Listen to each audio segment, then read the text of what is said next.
Hello there, my name is Martin Henley. This is the Effective Marketing Content Extravaganza. And if this is your first time here, you couldn't possibly know that I am on a mission to give you everything you need to be successful in your business.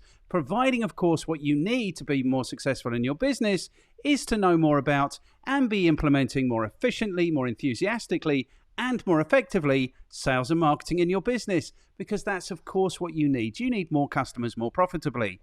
So what goes on here is I'm here giving you everything I know about sales and marketing. That's the series that happens on a Monday. On a Tuesday, I bring in anyone I can find with experience to share that will be useful to you if you're looking to grow your business. That's Talk Marketing on a Tuesday. Every other Wednesday, Melanie Farmer comes through and we look at the marketing news and we speculate wildly about what that might mean for you in your marketing life, in your business, in your marketing career. On the other Wednesday, we review so you don't have to. We're looking at marketing tools, marketing books, marketing resources. I'm here thinking out loud on a Thursday, and on a Friday, we react to the very best and the very worst of content, marketing content on the internet. So if you're tuning in on the day of release, it is Friday, and so we are reacting today. So if that sounds like it might be interesting and useful, now would be the best time to like, share, subscribe, and comment. Get involved, because that will give us the motivation we need to continue on this epic journey. So today is a Friday, so we are reacting, and I am joined by the wonderful Andy Gwynn. Good morning, Andy Gwynn. Morning, Martin. You've used the word enthusiastic a lot, so it's great to be here on this Friday. Again, with you guys, other side of the world-ish. So Yes. Thank you for inviting me again. It's always great hooking up with you. You are very welcome. Anyone who has experience of seeing you and I react will know that this very often just becomes counselling for me, which I am deeply in need of. But we have today absolutely no idea of what we're going to be reacting to. There is a Jeopardy element to this. So what's happened is Clay has put together the Clay list, we call it. There are 6 items on the Clay list. What we will do is we will go to random.org. We will roll a dice. That will give us a number between 1 and 6. And then we will pick whichever number that correlates to on the Clay list. How are you feeling about this? I'm cool. You and I get on well. What's that proverbial saying that opinions are like something else? We've all got them. They are like something else, yes. And we've both had enough long yards and enough years to at least be able to come up with something, I'm sure. I'm looking forward to it, man, because I haven't got a Scooby. In English, that's a clue, Scooby-Doo. I haven't got a clue what's coming up, so I'm looking forward to it. It's a lot of fun, isn't it? That's what I think. I think it's a lot of fun. And some people, Andy, some cynical people, think that this is just a cheap way of getting more useful marketing content on the channel. That's what some cynical people think. What do you think to that idea? I think the world's full of cynical people. I think this meets my need for variety. But you and I have got lots of experience, and that's not arrogance. I've been told that. I wouldn't have the clients I've still got, and the clients telling me stuff, and the clients wanting to work with me. I've been involved in marketing and sales in a world-class way for 20 years. I don't know, I was involved in sales for probably 15 years before that. And it wasn't at a world-class level because I was learning. So there's not a lot, I don't think, that we probably haven't seen or heard. And there's a lot of mixed stuff out there. And there's a lot of people just in my eyes, missing tricks and opportunities. No, I mean, damn, I listen to people's opinions that I respect, that are experienced, that are good all week long. So let's shoot. And if the cynical people don't get it, then life's like a parachute, isn't it? Or your mind works better when it's open. Keep an open mind. If you invest an hour of your time here, put it on speed 1.5, whatever you got to do. I'd say to people, I don't care what you think about me. Just people think about me, or they have opinions about me. I care what you go away and do. So let's see if there's something you can take away from this and go and do differently, because opportunities are abundant. These people's minds that are shut down. It 100% is. And the thing is, I'm taking value out of this. I am consuming more. Grant LeBoff. I had a conversation with Grant LeBoff, and he said to me on the Talk Marketing, the trouble is people aren't students of the craft. And that 100% is true. And since then, I have become more of a student of the craft. I am consuming willfully, intentionally, this content. I'm reading books. I am immersing myself in it again. And I think that's all you need to do. I say in the introduction, I'm giving you everything you need to know about sales and marketing.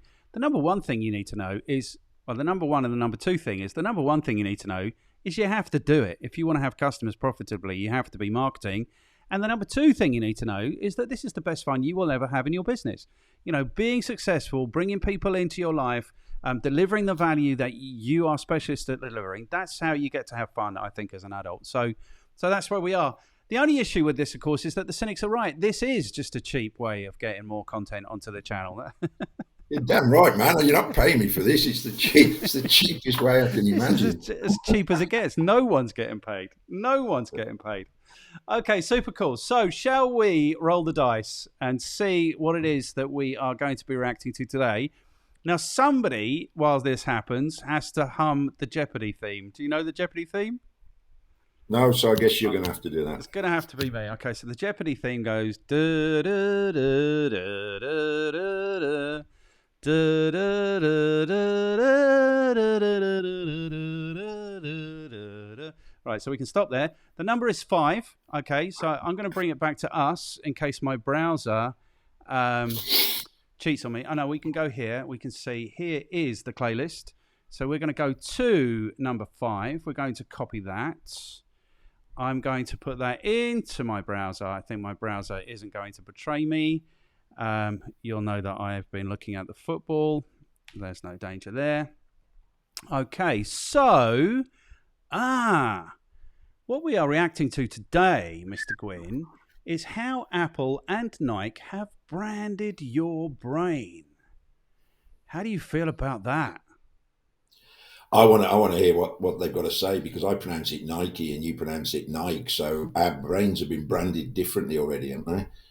They have been branded ever so slightly differently, and I can't stand Nike, I'll be honest with you. They're not my brand of choice at all. So this video has, you won't be able to see it, but behind here I've got information about this video. This video has 2.4 million views.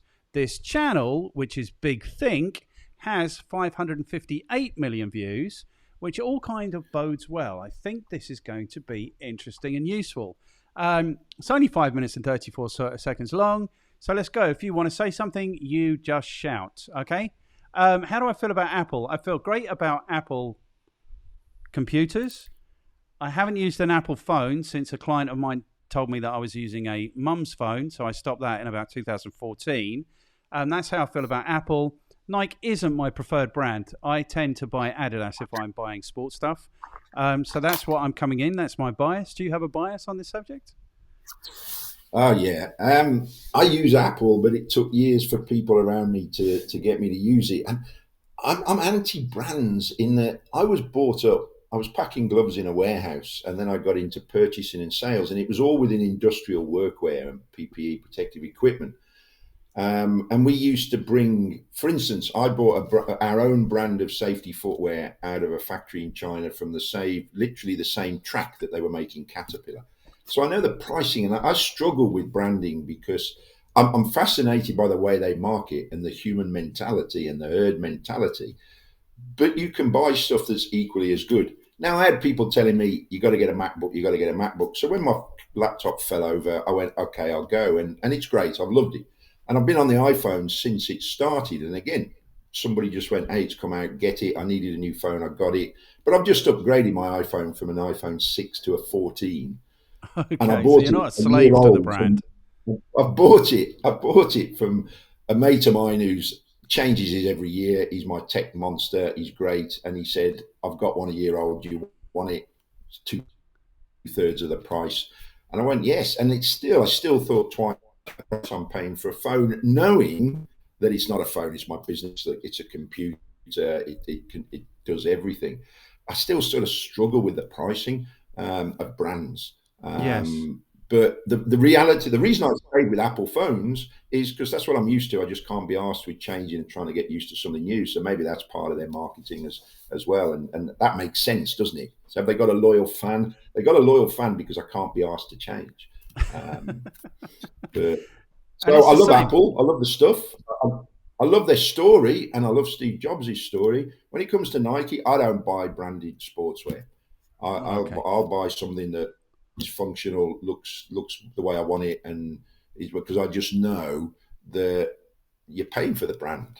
Yes, I think with trainers, sportswear is my perception. Golfers might say the golf clubs are better. Certainly, Apple users might say they're better than others. I don't know. But when it comes to Adidas trainers or sportswear, I won't. I've never bought branded, not since I was a kid.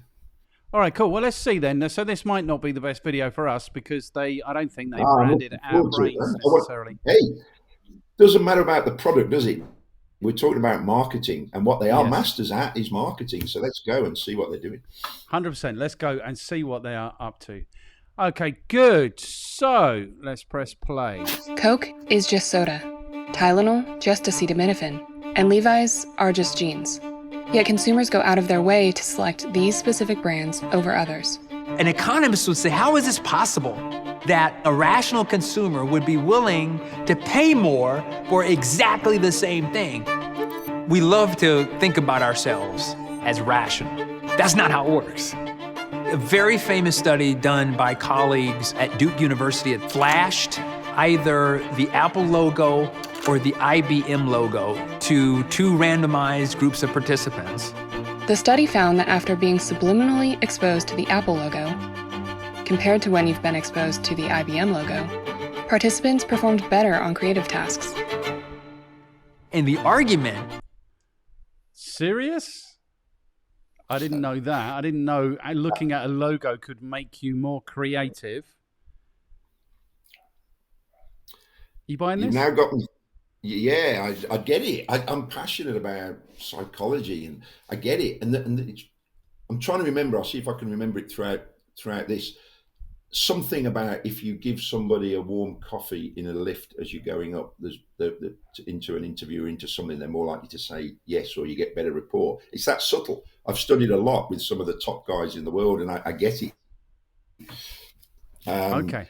And guess what we think about Apple? They're creative, aren't they? They're bringing out new They innovated the whole stuff: the iPhone, the iPod, the music. So I couldn't tell you what IBM made.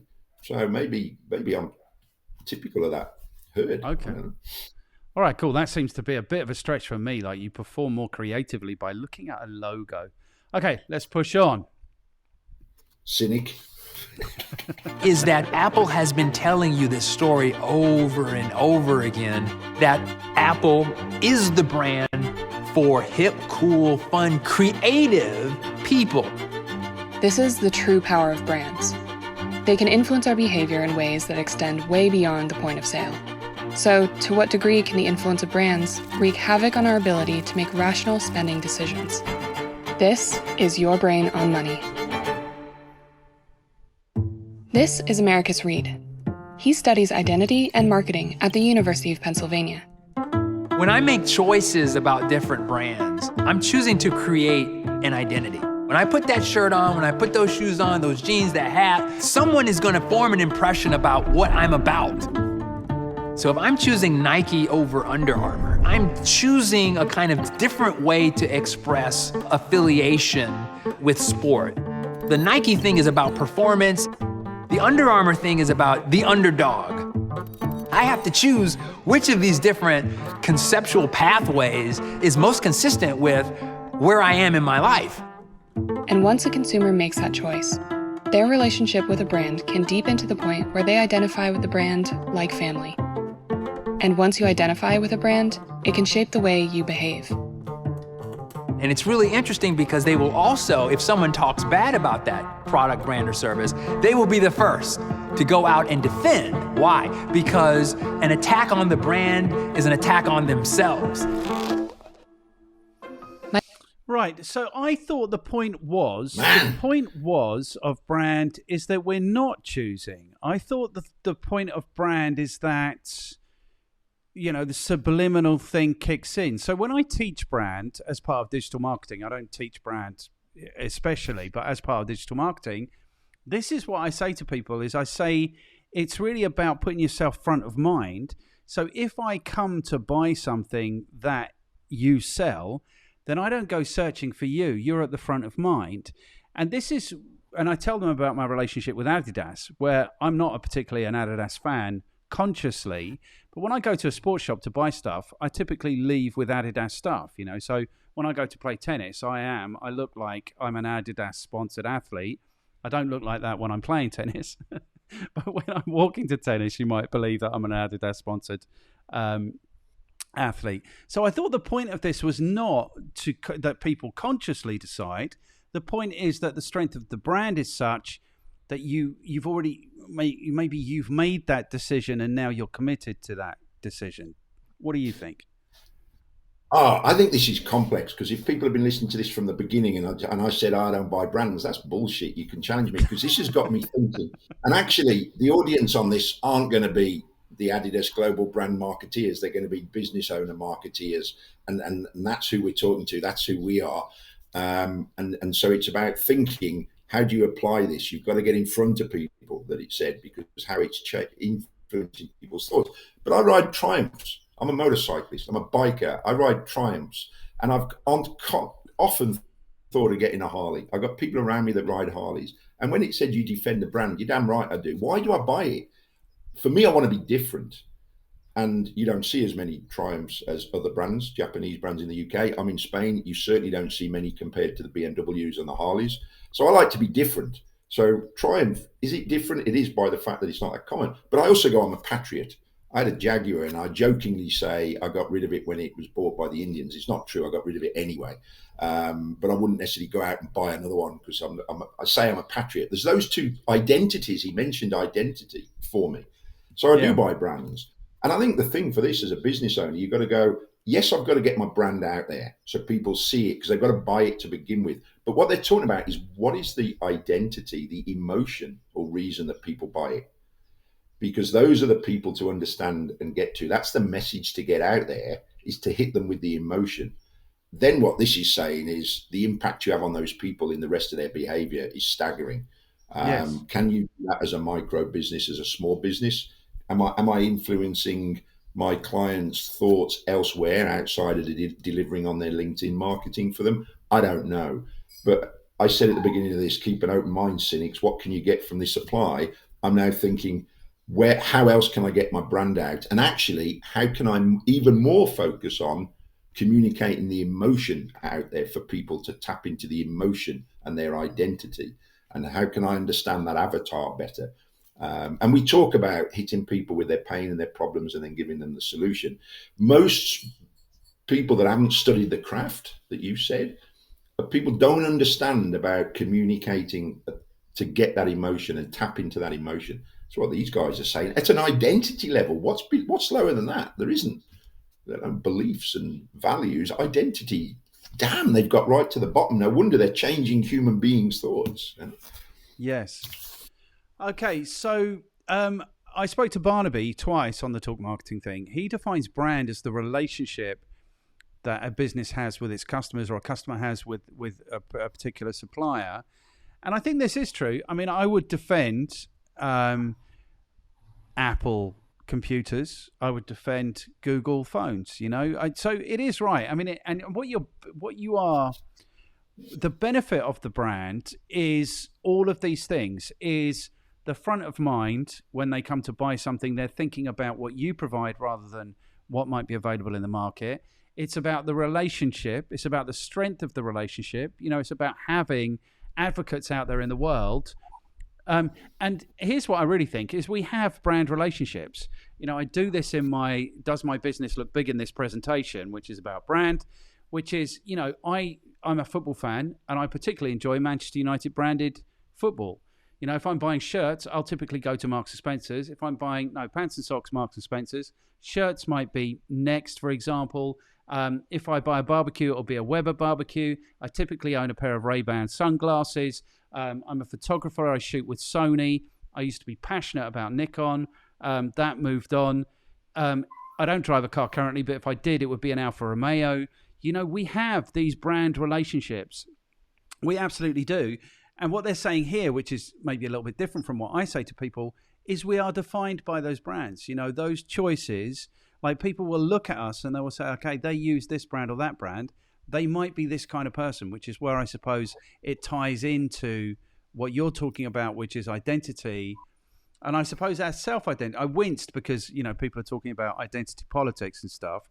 But really, our self-identity is probably the most base thing. That's where we come from with everything we do. That's our core motivation, I'm excited by just listening to this because we didn't know what was going to come out.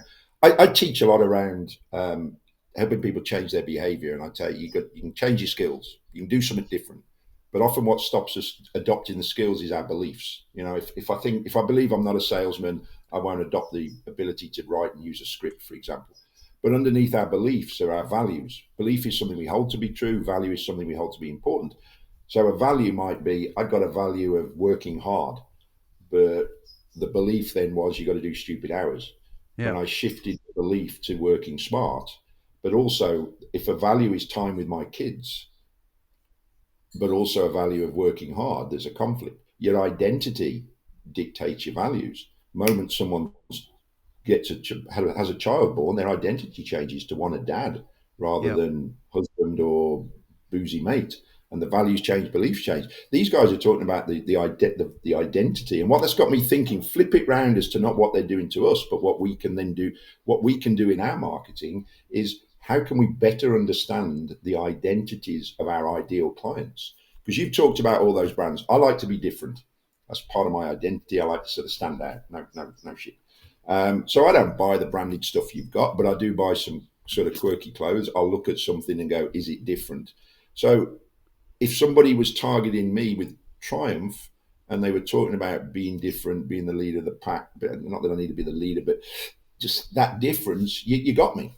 But if you're talking to me about sportswear, sort of doesn't get me. I'm trying to think of some other analogies. I guess what I'm saying. The one is Apple, isn't it? The huge Think Different campaign. That must be the original, Think Different campaign. Yeah. I think for me, what I've just got from this and what people listening I'd urge you to get from is I need to sit down and think even more about not just the avatar of the ideal client of the demographic and what they are, but what's their identity? What's those 100%. Things about wanting to look cool or wanting to be faster or wanting to be different or wanting to, whatever it might be. It's mind-blowing. And I know their brands. I know people buy brands. I haven't stopped to think why they buy the brands. Because one of the things we can talk about another day is how I hate being patronized in global adverts on the TV. I don't get that. I hate that. But these guys, they're talking about whether they've done it intentionally, and of course they must as they've learned, but the impact it's having on people's actions outside of just buying the computer and wearing the shirt. 100%. And I ain't going to do that in my business because my business isn't a global brand. But I'm thinking about how do I apply that at whatever level can work better for me. Yeah, 100%. And I think the application that this has, because if Nike or Apple are watching this to learn about brands, then they're in big trouble already. But the application it has for the people who are watching this, who might be running their small business or who might be in a marketing role, is to invest in brands at the very first opportunity. And that really is, in the first instance, about coming up with some imagery and some colors and some fonts and, some messages and maybe a story. Because the earlier you invest in that, the stronger the brand is, So for me, I think about, and I am thinking currently because I'm putting some content together for a course, I'm thinking about personal brand. And the brand is actually a proportion of the value that you deliver. People, the way I feel about myself and the way I present myself is through the brands like this guy's saying. So that is a proportion of the value. So people get caught up in the pounds and pence, this is what this is worth, but they don't take into account the things that you're talking about, the emotional value that comes along with being part of this particular tribe. I'm thinking about how do I apply this in my little world of delivering LinkedIn delivery to my clients? Because it isn't, have I got a brand? But what it's got me thinking about, if I use the motorcycle analogy again, is it Triumph first or is it style of bike first? Because there's so many different styles. I wasn't going to buy a sports bike. I bought an adventure bike because someone else had got one. I thought it's different. Before that, I had cruisers. So get me on the product first, and then I'm going to choose the brand maybe. So people buy my service because it is. You can't be relatively unique. It's up there in the few that I haven't met anyone else that pulls together everything we pull together. So I'm going to say I'm unique. I'm sure there's probably one or two out there, but that's where I'm at. People are buying my product or service first. Now, okay, if they could get that anywhere else, are they going to stay then because they've got my style? Is the brand a style? Yeah. So I'm going, okay, how can I get my product known more and wrapping that around the style and communicating that it is unique in what it does. So I think there's the product or service. Does that come before the brand, or that has to come before the brand? You have to be taking some value. You have to be a customer, and this is what I argued with Barnaby about. It's like, I don't care about anyone else. I only care about the customers. It's about the relationship. But the truth is, you have to buy in to get the relationship. So I was saying to Barnaby, what about Ferrari? Part of Ferrari's brand is that it's stupidly exclusive and every little boy wants one. He's like, I don't care. If they haven't got the money to buy one, I don't care. So maybe he wasn't as blasé as that. But that was his argument, is it's about the relationship. Buy in, welcome to the club, and then once you're in the club, like you say, they paint us in, so we can't go somewhere else. And to answer your question, if somebody else was offering the same services, would they leave?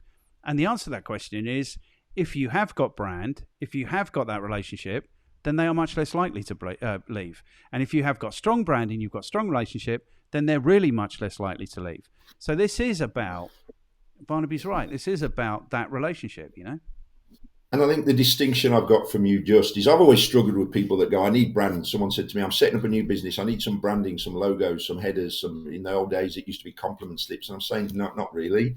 Go out there and talk to people about how you can help them first, get the sale, and then you can develop it. But actually, if I swap the word brand with the word relationship, then that's got me thinking. The Ferrari thing, no, for me, it's not exclusive. They are damn beautiful and sexy. And is there anything else out there? One. That's what I would say, is that's the exclusive part of it. That it's not available to you. This is the part of the draw. And people who buy them know it's not available to most of us, and that's part of the brand, the relationship, the story. Here's the thing again, if we're talking about this, brands tap into different people's needs and identities, don't they? I don't care about the exclusivity. I'll go buy a used one. I don't have the ego or the need to buy a new one. But yeah, I know people who've gone, I've bought that. Why? Well, there's a 2-year waiting list. I'm on the list. But whatever lights your candle. And we know people, when we talk visual, auditory, kinesthetic, they have different ways of what's important to them. A bike or a car's got to look good for me first. Then it's got to feel good when I drive it. Then it's got to sound good. It's got to tap all those three if it's my ideal. That's why I buy Triumphs. They're triples. They sound beautiful as well as being comfortable and looking good. I think you've got to understand. Is that true, though? Or are you now backfilling the reasons? Like, the reason I buy a Triumph is because of these reasons? Or is it actually, I'm so committed to Triumph that I'm now looking for more reasons to be engaged? I think that happens as well, even if it's not happening for you. If we're back to the product, first of all, was I going to buy a race bike or a tour or whatever?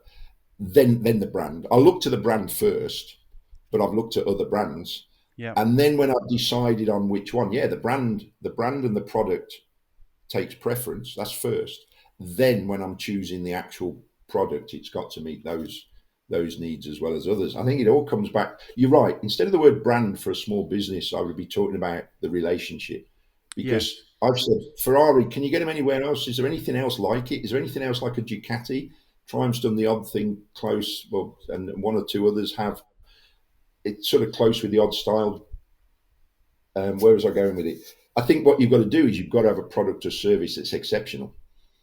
And then you go out and get the sale. Then you build the relationship. Because like you say, would you go anywhere else? Well, I haven't got Triumph. What's the biggest thing with Harley? They make more money out of their branded clothing and their clubs and the you've got motorcycle clubs you are not allowed to join unless you have a Harley. Nothing to do with Harley. That's just why they are so bought into it. So you've got to have a great product or service. Then you build the relationship with the wow factor so that they don't want to go anywhere else if they come across something similar. Okay. And then I think the other thing, which is where small businesses should start as early as possible, is inconsistency. Is not inconsistency, is they should start with consistency. Like fonts, colors, look, images, delivery, all of those things, because that's where trust comes from, is where you look the same. And what was the other thing that I wanted to say about that? And then you start building the story, and then you build the relationships, and then you really understand your actual customers, not on the basis of the way they feel about your product, but on the basis that they've bought, that they've invested in your product. We're only halfway through, bro. Shall we press the button again? Yeah. It's only a couple of minutes. Right, here we go. We get a neuroscientist now, Michael Platt is a professor of neuroscience, marketing, and psychology whose research demonstrates how our perception of brands influences our decisions. There's an idea in marketing, which is that we relate to brands in the same way we relate to people. It's like, I love this brand, or I hate this brand. Of course, what people say, right, can often be different from what's really going on in their heads. So we thought, well, why don't we just ask the brain directly? Michael and his team observed the brains of iPhone users and Samsung Galaxy users with an MRI machine, while they heard good, bad, and neutral news about Apple and Samsung. Apple customers showed a brain empathy response toward Apple that was exactly what you'd see in the way you would respond to somebody in your own family. Strangely, Samsung users didn't have any positive or negative responses when good or bad news was released about their brand. The only evidence that Samsung users showed was reverse empathy for Apple news, meaning if the Apple headline was negative, their brain reflected a positive response. You know, it really shows us that Apple has completely defined the market here. Samsung customers, it seems, from their brain data, are only buying Samsung because they hate Apple. The kicker? The Samsung users didn't report feeling the results their MRIs showed. What was happening in their brains and what they reported feeling towards Apple and Samsung were totally different. Most people just don't realize that they are subconsciously choosing brands because those brands have some kind of self-expressive value. You can see there's a lot of power here in terms of shaping consumers' decisions. As we learn more and more about that, we have to think much more deeply about the ethical, legal, and societal implications of doing that. So as consumers, what can we do to make informed choices? Right, so I just want to say, I don't believe that Samsung customers are buying Samsungs just because they hate Apple. That it doesn't make any sense. And also, I think this is slightly shoddy science, because I don't want to, you have to have the median group. So don't tell me it's just like them, like the way they would respond if there was good or bad news about their family. Say we did the test. We tested them for good or bad news about their family, good or bad news about the brand, good or bad news about the competitor. Do you know what I mean? That would be more scientific. So that's what's occurring to me right now. I'm a little bit cynical. Down on science and when brands are talking about science. Different. And I suppose it's the way I say, if I quote stats, I say to people on webinars, look, I'm more interested in the principle of what you're going to take away. And I didn't get from him that he said all Samsung users are buying Samsung because they don't like Apple. But the principle of what he showed, and I don't know the size of the study and what, but the principle makes sense to me, because I'm looking at Apple going, I know their story. I know Steve Jobs' story. It's powerful. I don't even know who owns Samsung. I don't even know anything about them. I'm presuming they're Eastern. I don't even know whether they're Japanese or Taiwanese. I don't know anything about them. And so I get what they're saying, but for me, they're right about the ethical thing, but I'm flipping that round going, small business owner, how can I use that to sell more service? Because I absolutely believe my service helps people. I get the ethics of that size. I've got a great example in the village. I live in a little Spanish village, as you know, up the mountains. It's only a decade out of dictatorship. We've got a very agricultural. A lot of people stay in the village, born and bred in the village. A girl who's 18 just showed me a new iPhone 14. I said, I have the same. She said, yeah, I paid 1,200 euros for it. I happened to pay 800 quid. I bought it off my mate. It was a year old. I'm running a business. I can afford that. It goes through the business. I can afford 800 quid. And I'm looking at her going, how the hell do you get indoctrinated to spend 1,200 euros? That's a month's salary for some of these guys in the village on a freaking phone that you ain't going to use anywhere extensively as I use, and I don't use my iPhone as extensively as you could. That I struggle with. Now, can I use this information and this data and this principle to influence how? Again, the overriding thing for me is how can I take this and apply it into my business at my small level to make more sales. So I get it. I mean, all right, he didn't state it in the way you wanted it, but he's a neuroscientist. It was with an MRI scan. I find that stuff fascinating and believable. Okay, cool. And that's I'll tell you what it also got me thinking was it's turning me off brands even more. I've mentioned Triumphs and Apple. I said at the beginning, I don't really do brands. The only reason I'm still with iPhones is I just can't be asked to change, and we've got the laptops to suit, and Mary, my partner's got them, they're all synced. It's easy now. That's back to get your client in and then wow them to tie them in. There's the overriding message for me. 100%. And what did I want to say then? I wanted to say, I don't know if you've spent much time watching other content. This channel is entirely about it's us versus the corporations, because there's ethics obviously in taking money from people who don't have it necessarily to buy the products, but there's also ethics, I think, more serious ethics, the most serious ethics in the fact that these things fall apart every 2 years, and then they rely on materials which are mined by children in Africa. There's layers to the ethics that aren't quite right. But definitely, if you are turning against brands, you're coming to the light side, brother. Let's march on. They're now going to tell us, they're going to show 1984 type footage to get us really scared. Well, the best thing we can do is be aware of the influence that brands hold.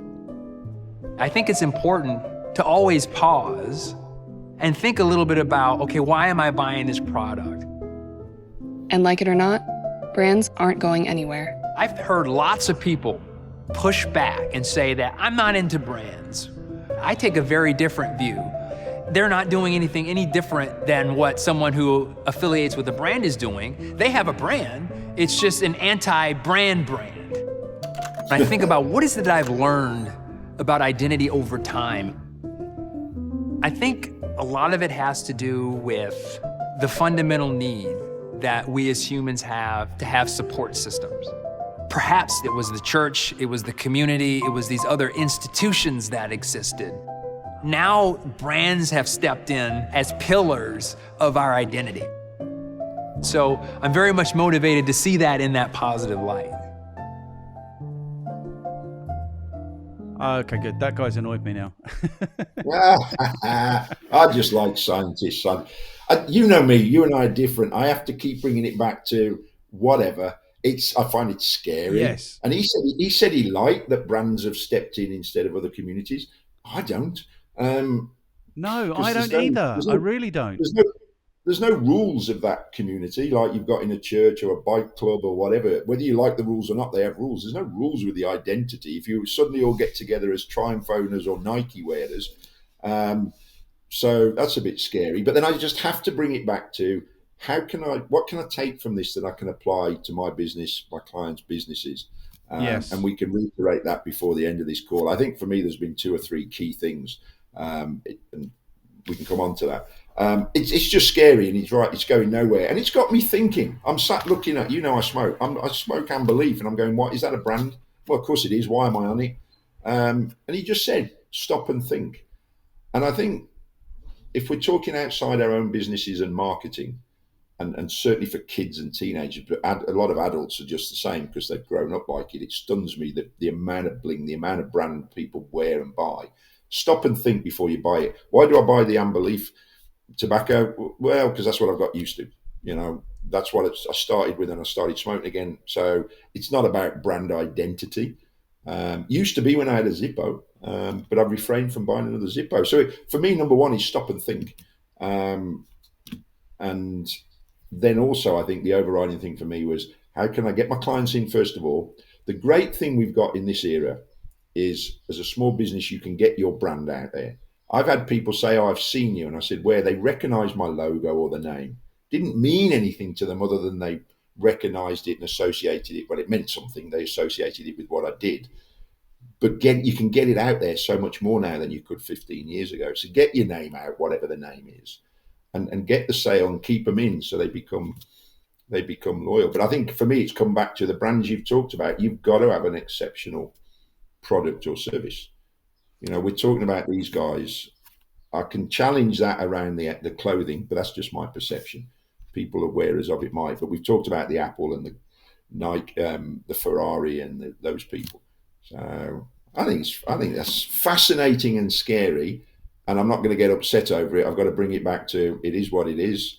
What are the 2 or 3 things I can apply in my business? And one is to think about what's the identities of your ideal client. Yes. And there's different ones. Yes. And thinking about their identity rather than just their demographic. 100%. And I think the takeaway for me is there's 2 things. If it is us versus the corporations, which it is, they're leveraging brand. So the sooner you start leveraging brand, the more able you are going to be to compete. So that's the first thing. And then the second thing is, so this comes back to Ben Kench. I don't know if you are, Ben. But Ben said, look, we've got to wake up and just realize that if it is us versus the corporations, let's stop giving them our money. Maybe we should start there. So it's all right. You go to war with a corporation all day, every day in your business. And then at the weekend, you're giving corporations your money, So we've got to start thinking locally, shopping locally, supporting each other. That's kind of the thing that we have to do, which I think counters what they're saying about, us becoming slaves to brand. What we do now is we have a very quick look, because we've been on this ages already, at what's going on in the comments. So Rox says, brands have stepped in as a pillar of identity, summed it up perfectly. And that is, I think, scary. I don't think it's a pillar of my identity, but I can see how maybe for young people it might be. It's difficult to find happiness with oneself, but it is impossible to find it anywhere else.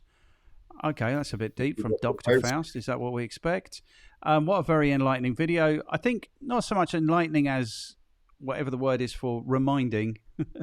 This is what's going on in the world. We don't think about it enough. This is why we're here consuming this content, because we need a reminder. As companies get smarter in ways of selling and marketing, it is a must for consumers to get smarter about their purchase decisions too. I think big companies have got smarter. They don't need to get much smarter. There's not a lot they don't understand. I think as consumers, we've got to get smarter. But as small business owners, and I don't mean midgets, as the SME business owner, we have to get smarter in ways of selling and marketing, because we have not studied and don't understand the craft as much as the corporates do. Yeah. And do you want to laugh? Could you hear that noise, or is my software crisp drowning outside noise? No, I heard that. Somebody just collapsed into the side of your house. No, into another car. I'm sat outside a car park by the cemetery and the chapel arrest. It's normally very peaceful. And the 2 roads come together, and they have 2 cars have just collided. Viva España. It doesn't look like they've stopped. If you can still hear that, I can close the door if it gets too noisy. No, we're good. It's not that much of a distraction. Okay, so Richard Sellis says, it appears to me a lot of comments here are misunderstanding the concept of this video. It is not about brainwashing people. It is about anthropomorphism of an intangible object such as brand. Therefore, people connect with it as if it were human. Humans do this all the time with inanimate objects and animals. It appears to me the statement of this video is that when people connect to something on an emotional level, it becomes a part of their identity, therefore creating loyalty. This can be employed to anything, not just brands. And I would argue by anyone, just not these international corporations. That's what I would argue. Yeah, I think he's right. That was the overarching message for me. Yes. I need to focus more. We hear about communicate to people about their problem, tap into their pain and give them the solution. It's all emotion. And we know people make decisions on emotion. I don't sit down enough and think about what am I saying in my messages or my engagement or my content to tap into that. I need to do more of it. And that's what he's saying. When people buy at an emotional level, they're more loyal. Yeah. So you're talking about the psychographics. You're talking about the fears, frustrations, needs and wants. And I think that is where you need to get to. Probably the entry point is the demographic. But once you've nailed that, then you move to the next level, which is those things. And then maybe the next level beneath that is their identity. How do they perceive themselves and how do they want to present themselves? Okay, good. So Phil's, was it your car they crashed into? No, but I've got a feeling it's an expat pensioner lady that I know. Oh, okay. Hey, don't worry. Okay, I good. should shut the door. I hope you haven't seen that. But let's get to it, because I'm sure the audience don't want to get distracted by me waffling on about something that's never happened before in my village. Okay, good. So the good news is we got to the end. How do you feel about that, Mr. Gwynn? The great news is I need to ask them what brand of cars they're going to buy to replace the ones they've just totaled. That is the first question you need to ask them. It doesn't matter how they are. It doesn't matter if they're injured. Why? Doesn't matter. It doesn't matter. No, what matters is what brand. That's the most important thing. Okay, super cool. So if anyone's still watching and they found that interesting or useful, now would be the second best time to like, share, comment, subscribe, get involved, because that is the motivation we need to continue on this epic journey. We don't need much in the way of motivation. We're pretty motivated, aren't we, Mr. Gwynn? You're motivated to find out what's going out in the street. No, I'm just. Do you know what, mate? My apologies. I should have shut the door. I'm all about talking to people about being in the moment and focus. And there's another message for when you're marketing. And I haven't done it, so we'll definitely do it on the next call. Now, for me, I mean, I want people. I said at the beginning, don't care what you think about me. I care about what you go away and do from this. And I know you're the same. But actually, just spun my mind as to what I also. I love this business. I love my business. I love what you're doing. Because when I work with clients, I say I'm getting great stuff from it as well. I would never have seen that video, and if I'd have watched it, would I really have thought about it? This forced me to sit down and think about the things we've talked about. So it's been a pleasure. I hope those guys listening, girls listening into this, take away the same stuff. It'd be great to see and hear their comments.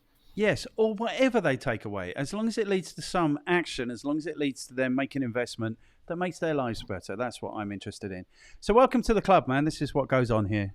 It's been a while since we've had you, but this is the mission, just to consume something that we otherwise would not have consumed and think about things that we would otherwise not have thought about, all with a view just to being a little bit more successful in our business, if that's what we are looking to do. Thank you so much for being here, man. You're welcome. Cheers. Thank you for taking the time to check out this episode of Reaction Time. If you found this interesting and useful, then YouTube thinks you are also going to enjoy this, and this is the latest thing that we've produced. If you haven't yet, and you could take a second to like, share, subscribe, and comment, then that would do us a whole load of good, and it will give us the motivation to continue on this epic, epic journey.